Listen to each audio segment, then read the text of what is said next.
Hello সকলকে, আমাদের গল্প পাহাড়ে যে ইউটিউব চ্যানেল রয়েছে ওখানে আমরা কুল মাখার একটা রেসিপি পোস্ট করেছিলাম এবং সেখানে কমেন্ট একজন করেছিলেন যে মাছের ঝোল যে সিনেমাটা হয়েছিল ওখানে কমলা লেবু দিয়ে যে মাছের ঝোল রেসিপিটা ছিল ওটা একটু ট্রাই করে দেখাতে। কিন্তু সত্যি কথা বলতে আমরা আগে কখনো সেই রেসিপিটা করিনি, তবে আজকে যখন তোমরা কমেন্ট করলে তাহলে চলো আমরা ওই রেসিপিটাও ট্রাই করি। যদি কোনো ভুল ত্রুটি হয় জানাতে কিন্তু একদম ভুলো না। তো চলো তাহলে দেখে নিই কমলা লেবু দিয়ে মাছের। তার জন্য প্রথমেই আমরা দেখে নেব যে আমাদের কি কি উপাদান লাগবে। প্রথমেই রুই মাছ এবং তাতে নুন এবং হলুদ কিছুটা মাখিয়ে নিয়ে সেটাকে আমরা 1 ঘন্টার জন্য রেখে দিয়েছি। এরপর মশলার পালা।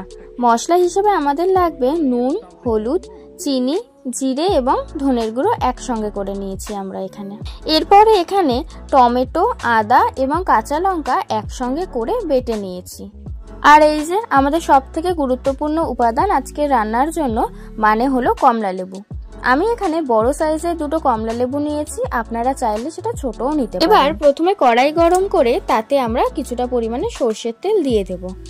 সরষের তেলটা ভালো মতো গরম হয়ে এলে তাতে আমরা নুন এবং হলুদ মাখানো যে মাছগুলো 1 ঘন্টার জন্য রেখে দিয়েছিলাম ওগুলো এর মধ্যে ছেড়ে দেব।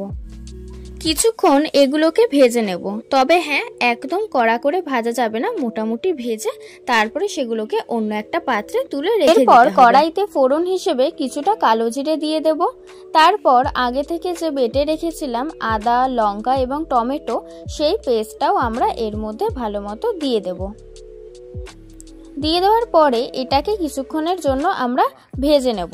বেশ কিছুক্ষণ ভেজে নেওয়ার পর এবার এর মধ্যে শুকনো লঙ্কা, হলুদ গুঁড়ো, জিরে এবং ধনের গুঁড়ো, নুন ও চিনি দিয়ে ভালো মতো মিশিয়ে নিতে হবে।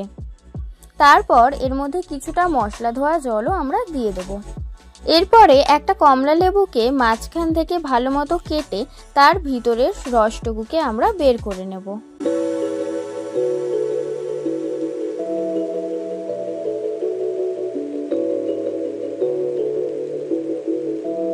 চলুন এবার তাহলে আবার রান্নায় ফেরা যাক। মশলাগুলো ভালো মতো কষে যাওয়ার পর তার মধ্যে পরিমাণ মতো আমরা জল ঢেলে দেব। ঝোলটা বেশ কিছুটা যখন ফুটে আসবে তখন তার মধ্যে আগে থেকে ভেজে রাখা মাছগুলোকেও আমরা দিয়ে দেব।